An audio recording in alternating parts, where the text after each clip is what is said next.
Ladies and gentlemen, there is never a dull day in the world of chess. And in this video, I'm going to be sharing with you 3 chess games between 3 people that you may very well know about. Hans Niemann, Hikaru Nakamura, Magnus Carlsen. You see, Hans Niemann recently won a tournament on chess.com, and he did it by going through none other than Hikaru and Magnus. Magnus tied with Hans for first place, but he ended up losing out on tie breaks.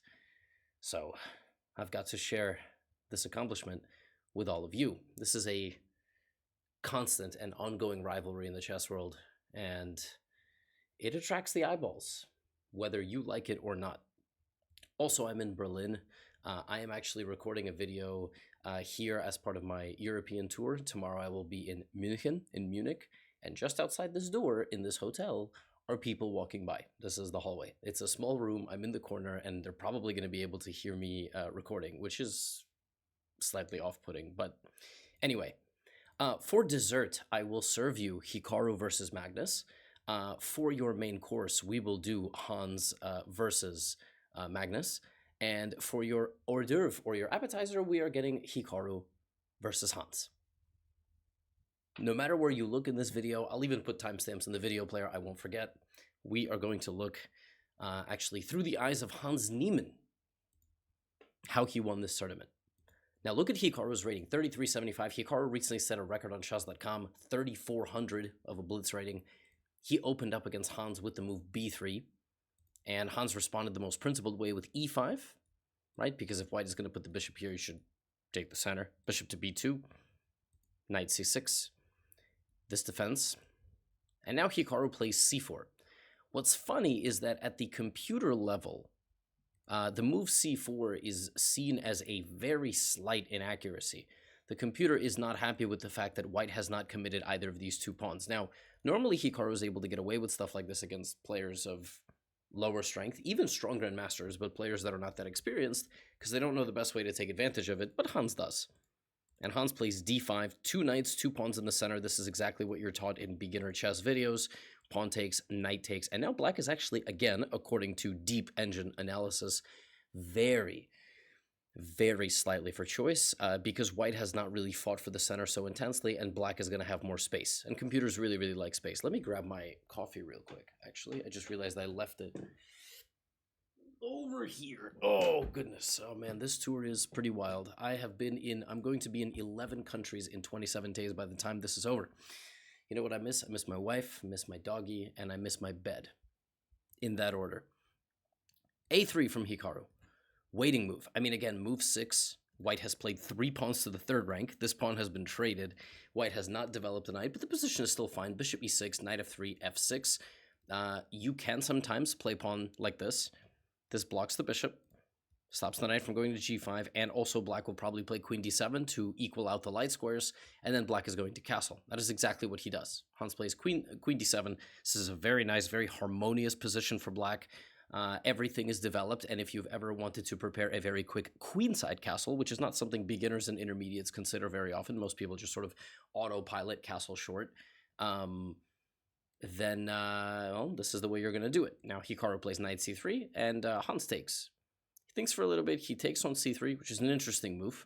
Doesn't let that knight get anywhere, and after long castle, I really like black's position. I think black has obtained, again, a very nice position, harmonious position, and his plan from this point forward, you look at the position, you look at, like, what is black going to do? He can't really, well, these pawns restrict the pieces, but this is a defender for an attack.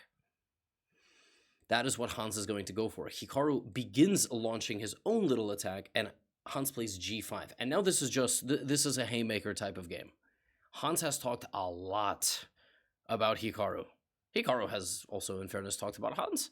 But these guys have an ongoing, budding kind of, like I said, rivalry, if you will. Hikaru did beat him at the Speed Chess Championship when the stakes were really high.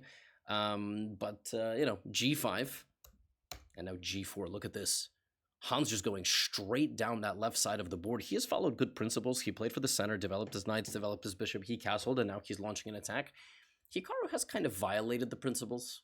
He hasn't really played for the center. You know, he's playing b3, then b4. He's not castling, etc. But again, he's able to get away with it against other players. Knight to h4. And now this is a really nice move from Hans. He plays bishop h6. And he's just going after the knight. I mean, he's just going after the knight. The knight is just marooned on the edge of the board. It's really, really difficult to save. Hikaru plays b5, right? Because he has to continue the attack. Hans doesn't do anything out of the ordinary. Knight d5 is possible. Bishop g5 is still on the cards. And basically, anytime black is comfortable, he can also slide the king to the b8 square because it's always a useful move. It defends the a7 pawn. It gets out of the way of everything on the c file. It's all, it's all very coordinated. h3. As we see, Hikaru is down 1 minute and 17 seconds. Let me tell you something right now. There is not a man or woman alive who can have this big of a time advantage against Hikaru except Hans Niemann. Hans Niemann is so damn fast when he plays blitz. It is crazy. He plays with so much swagger. Some would call it arrogance, dare I say. He plays with so much authority sometimes.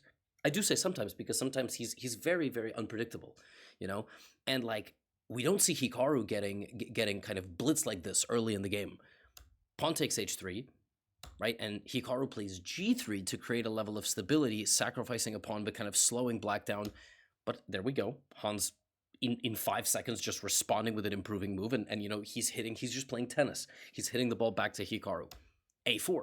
Hikaru has to do something. Now here comes knight d5. We make an improving move. We're looking to chop down the bishop. Probably going to chop down the knight as well. And in the long run, I mean, this pawn on h3, for God's sake, it's an extra pawn, right? It's defended by the bishop and the knight. Bishop to e2. We can resume this plan. We can go here. We can put something on the g file. There's knight c3, queen c3, and e4. e4 is a crazy move. Playing e4. Hans played what? In 1.8 seconds. That is the consensus top computer move of the position. e4 is crazy because, again, we went here I would play bishop g5 here. But you know why Hans doesn't? Because he knows the knight is going to go there. So what does he do? He plays the best move, which is e4. And this move, this is such a nasty move. It doesn't allow white's knight to ever re-enter the game. The knight is just stuck, and bishop g5 is here. If queen f6, queen d2 is played, and this is the problem of the way that Hikaru played the position. He left the pawn in the center. It's just weak. Hans Niemann. g4. The knight is just trapped. It now has to come forward, and it's going to get taken. I'm not even sure that was the best move. I think he had something better here. He might have had to take on g4, but he goes here. And this is a completely winning position because he is prying apart Hikaru's finger. Hikaru is holding on like in Lion King, and Hans is just ripping it apart. Knight back to g3, and he's cleared out the left side of the board. Knight takes e4, pins the knight. And this is g3 walking into the position. This was crazy. This attacks the rook, attacks the pawn. If the pawn takes, you infiltrate with the queen. You take this, you get in there. This was the championship money game, and Hans got it done. This was wild. Wild stuff. I mean, this was a very, very, very convincing game. I do have to say, I think it was also an underperformance on Hikaru's side, right? Like, it happens. Sometimes both guys bring their best. This was obviously Hans bringing his best, and Hikaru didn't, and that's okay. But that's the way it goes sometimes. Nasty, nasty game from Hans. Really, really. I mean, just this is the kind of game that you frame if it was possible. Now, I told you for your main course, I would give you Hans Magnus. This game actually came a little bit earlier in the tournament, but watch this game. This is crazy. And then for dessert, I'm going to show you Hikaru Magnus because they also played in the tournament. All right? So Hans versus Magnus. Magnus playing a French defense, okay? Hans playing advanced French, one of the more principled approaches if you're ever going to play against the French. Take space. Everything is good. And now there's a lot of setups here by black. Generally, black will put a queen on b6 or try to put a bishop on d7. The knight oftentimes goes to the f5 square. It's very curious always to see how he's going to play bishop d7. And now Hans plays something I have never seen before.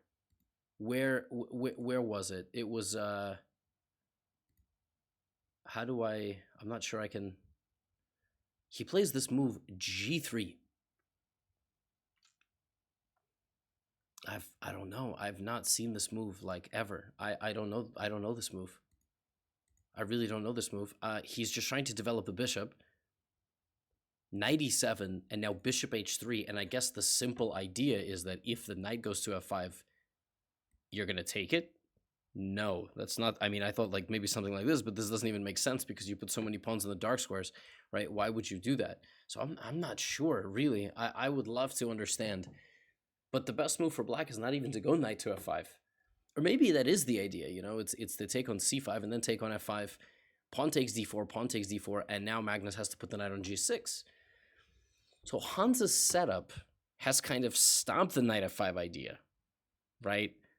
Very deep idea in the French. I mean, this must come from some sort of preparation or something, but he plays something so mysterious. But he does get in the way of his h-pawn, which would be useful now. So he will have to move the bishop again and then bring the h-pawn to target this knight. Because anytime you have a knight on g6, g3, b3, or b6, it's good to use these flank pawns, but for both colors, by the way, to attack the other side. So we have castles from Hans, bishop e7, and this type of pawn structure is either an asset or a liability for white, depending on how you handle it. Right now, it's an asset. Black doesn't have any counterplay against these pawns. You create counterplay against these pawns with c and f, and because black already traded the c pawn, he's only going to be able to do it with the f pawn. The pawn breaks in the French are c5 and f6. You know, a lot of my videos get criticized. Typical criticisms include, I yell a lot and I make juvenile content mostly for 12-year-olds, which is nonsense because a bunch of people watching this are adults, and also a bunch of people watching this are younger than 12 too. But really, the other thing is, like, I'm not educational. That's not true. I would compare it to feeding your dog medicine. You have to wrap the medicine with tasty food. The education is the medicine. The entertainment is the tasty food. You see, I'm teaching you different things. Pawn breaks in the French, new ideas, new concepts, targeting knights on the edge of the board, right? Yeah, you're learning stuff, all right? So, rookie one. Okay, everything is good. Everything is good here. Rook c8. Magnus just making improving moves, and here comes Hans. Now, we just saw what happens when Hans gets going. Hans is like a streaky three-point shooter. Once it goes in once, it's going to go in every time. It's going to go in every time. h4. This is bad news. This is really high-pressure stuff here. Black has pieces standing around, but this is looking like a worst nightmare French situation. Now Magnus goes for it, but this is a severely destabilizing move. It destabilizes the light squares like crazy. Hans plays pawn takes f6, and also that opens the door for the rook. So Magnus, reacting to the aggressive advancements of Hans, weakens his own position. Now has his knight pushed to the corner, and Hans completely dominates the center of the board. Total positional domination. Knight to f7. Rook is standing here. Knight is standing on f7. Pressure here. Pressure here. Right? Controlling e5. Space advantage. Now, what are you going to do? You're going to double up. You're going to maybe restrict on this side of the board. What are you looking to do here if you're playing with white? Keep going forward. Knight takes. Pawn takes. Suddenly, Magnus, also down nearly a minute, just like Hikaru was down a minute against Hans, Magnus is losing. If he moves the rook back, Hans plays knight takes d5, pawn takes d5, queen takes d5, which is a check, and wins the bishop because it will now be defended. So Magnus has to give up the rook. He just has to give up, and I'm not yelling it because he's being backed into the corner. He's bobbing and weaving, and Hans is just throwing haymakers, body, head, everywhere. Only thing going here for Magnus, only thing, and I really do mean only thing, is the weakness of the white king. So he goes bishop to b4. The king is weak. Maybe there is some counterplay. Maybe these pawns around the king are a little bit weak. And we have seen Hans get totally winning positions on this channel against Magnus, but not win them. A mix of probably the nerves, but also Magnus is elusive, all right? Magnus is not just going to go down without a fight. Knight back to e7, rook c1. Everything is going perfectly. Bishop c5. Now we rotate the rook. Are we playing defense or offense now? Hans does not know what defense is. He's only ever playing offense. Rook f3 would have been also possible, but it was a weird move. Queen b6 from Magnus. He threatens bishop takes f2. He threatens queen takes b2. Hans just defends everything. Okay? Rook f8. Hans is up a minute. Magnus has 50 seconds to defend this position. a3. restricting these pieces, looking for b4. The bishop is going to have to stumble awkwardly into the center of the board and maybe even get trapped, at least traded. a5, preventing b4. And now here, this incredible move, f5, is winning for white. Removing the defense of the center, opening up the queen because you also have the rook here. But Hans hesitates and goes backwards. And Magnus doesn't let him get away with it again because he's off the g-file now. Hans plays knight e2. That was the idea of rook g2. The idea of rook g2 was to transfer the knight over. d4. Now we have b4. Oh my goodness, pawn takes b4. Magnus Carlsen has 16 seconds to defend this position. This is unbelievable. He has 16 seconds to defend this losing position against a 3,200 rated Hans Niemann. Pawn takes b4. Is Magnus going to trade queens and go to an endgame? No. But after queen takes d4, I'm not sure he has a choice. Because I target the queen, I target the bishop, I target the bishop. You cannot defend everything. If you play queen b5, you lose the game to some sort of rook b1. So he has to trade the queen. This is unreal. He has nothing. Magnus has nothing here. e6 is falling. He takes on f4. Knight takes e6 from Hans. Rook e4. And defending everything. A nasty move. When you get hit with f4, 55 to 9 seconds, most people here from black lose in 5 moves. You just lose in 5 moves. Because you don't know what to do. You know, you think, oh, I shouldn't trade, you know, because if I trade, my back rank is weak, my king is weak, I'm losing. No, that's the best move. In 1.4 seconds, Magnus finds it because he understands he has to win material, he has to keep himself in the game. A couple of different moves are winning here. Rook c7, obviously very natural. And after rook e4, now rook g4 is the simplest. Will Hans play rook g4, clearing out the trade? He goes here. And after this and this, somehow, with 8 seconds on the clock, the GOAT saves the day. Because the bishop is hanging, the h5 pawn is hanging, and there is no way to get to his king.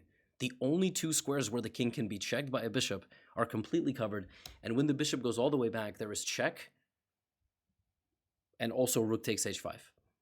And after this, rook f5, this game is just a draw. You cannot win rook versus bishop and pawn. You actually cannot win rook versus bishop, but you cannot win rook versus bishop and pawn. You also can't win rook versus bishop and 2 pawns. And Hans will try and try and try, and he tried. But after 58 moves, the game ends in a draw. I still cannot believe how many games Hans has had where he has put Magnus's back against the wall and Magnus just saves it. It's really incredible. I mean, Magnus pulls out all the tricks, all of them, when he plays Hans. It's admirable. So Hans almost in the same tournament beat Magnus and beat Hikaru. That would have been unbelievable. And as a dessert, also in this tournament, I told you in the beginning of the video, I would show you this game. I mean, it's crazy that there are 3 games in a video, and this one is the last one, right? This one, I think, also determined final seedings. This game was played a little bit earlier in the tournament. Hikaru, Magnus. Magnus was clearly in a French mood, all right? d4, d5. And Hikaru opted for the exchange French. I think in general, Hikaru kind of likes to keep things very simple and straightforward against Magnus.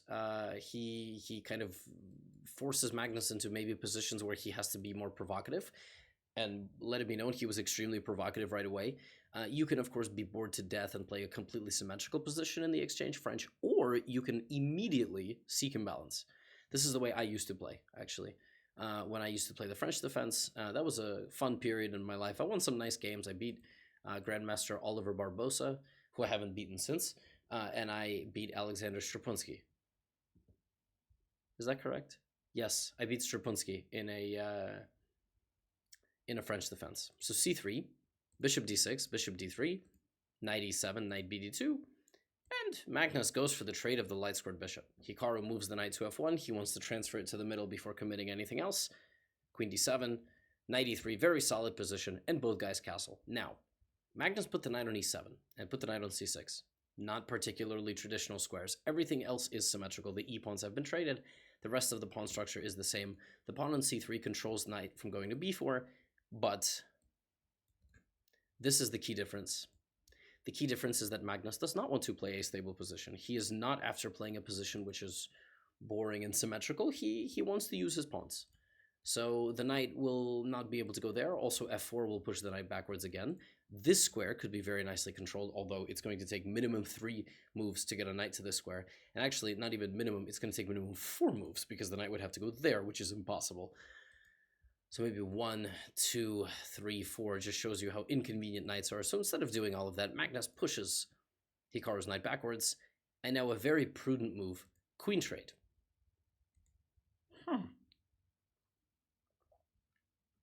Magnus understands. This is very different than the Hans games. The Hans game against Hikaru was just a brutal, all-out, imbalanced attack. The Hans game against Magnus was a French defense where he had a space advantage and then went on a big attack. Here, we might have a positional game if Hikaru trades the queen, simply relying on this pawn kind of as a thorn and a small space advantage and maybe playing down the e-line. Hikaru accepts and just develops a piece, and Magnus plays rook e8. Now, we could be heading for a dead draw. Hikaru could take the rook,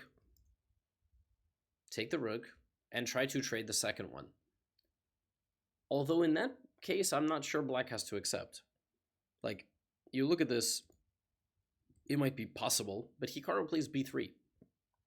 So he says, Magnus, if you want to take me, you can. Okay, Magnus says, no, I'm going to go here because I want to play g5. Also, maybe I don't want to play g5. Maybe I just want to, start bringing my king. This is just a waiting move. Now Hikaru's like, all right, c4. These two moves are a big investment in the position because you weaken d4 a lot, you weaken b4, and you start opening up the position a lot. And Magnus, now this is a nice move, g5. This is a cold shower type of move. When you play b3 and then you play c4, with white, you have to understand you are thinking about how to get your opponent to do something. And if your opponent were to have taken, you would be very happy. You would have two central pawns, well, off-center. They would be controlling a lot of squares. The b file would suddenly open up, c5 would be available, etc. But when your opponent plays g5 and completely ignores you, suddenly things become very real. Because you have to defend against g4. This is very annoying. Taking on d5 actually doesn't do anything because the knight will just go back to e7 and take here. So that doesn't really help. So you go here, and suddenly you're in the process of getting Magnused, which is a verb. He has made 4 pawn moves now. h6, g5, b6, a5. It's the beginning of the snake. The snake that squeezes the life out of you. You can feel it caught your ankle. And it's starting to squeeze. And you're still kind of like, well, but, I'm just going to, I can just make h3. I just make a general improving move. Magnus says, okay, takes. We have now killed that tension. Now I'm just going to make a king move. And the worst part about playing Magnus Carlsen is that you're playing Magnus Carlsen. Hard-hitting insights. You have to keep making moves. He will continue to try to improve, play for a plan, and there is something to be said for the Magnus effect. There's only so many moves you can make until you will overcommit something. And that is the overcommitment. Now here comes knight b4. I think somewhere here, I remember analyzing this game earlier, yeah, Hikaru needed to play a4, which is a tough move to play, because you really feel like you're overreacting. But sometimes because you feel your pawn is going to get stuck and maybe it's going to be a weakness in the long run, you give up the b4 square. But when knight b4 arrives, all of a sudden, you are in severe trouble. Because after Magnus chops everything down, he has c5.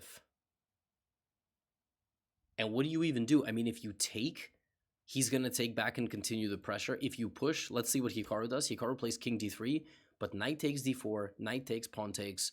And if king takes d4, there is b3.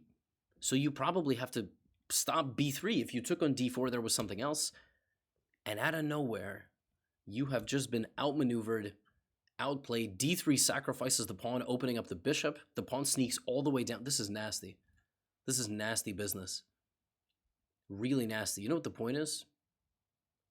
The point is that if knight takes d2, there are all sorts of variations where the rook gets in. You're trying to deflect the knight away. Like the exact variation is here, rook e8 check, king d3, right? King d3, rook e3. So this is the problem. Now the king can't run that way. It goes to c2, and now rook e2. You force the knight away. There is no good taking of the bishop. And then I can't move. Could Magnus have just done that? Could he have just played rook e8? Not exactly, because the king would come here. So by playing the move d2, this is so nasty. He forces the knight in the way of Hikaru's king. And this is how the game ends, because he gets in, and he starts eating the pawns, and they get into a time scramble. And sometimes Hikaru is very, very tricky in these scrambles, but there was not enough tricks left, and Magnus gets the job done. Unfortunate day for Hikaru, obviously, but okay, he's won, I think, some 200 Title Tuesday tournaments, so I'm sure he will be back. Really, the man of the moment was Hans Niemann today. He played unbelievable chess. He almost beat Magnus and Hikaru back-to-back. Both guys rated around 3,300. Hans winning the tournament in a tie with two other people, but first on tie breaks. And the impressive up and down story of Hans Niemann, all the strange stuff that goes on as it pertains to him, like not showing up to a tournament, putting out cryptic statements, the whole polygraph situation where he was gonna do one, then didn't do one, then said he did one but never posted any videos about it. Are we getting a video of the polygraph? Showing up to Title Tuesday and then winning it like this. I mean, the whole thing is just fascinating, and I will keep updating you. That's all I have for you today. And if you watch this May 15th, 16th, or 17th, you still have time to get one final ticket to the first ever Gotham Chess European Tour. Get out of here.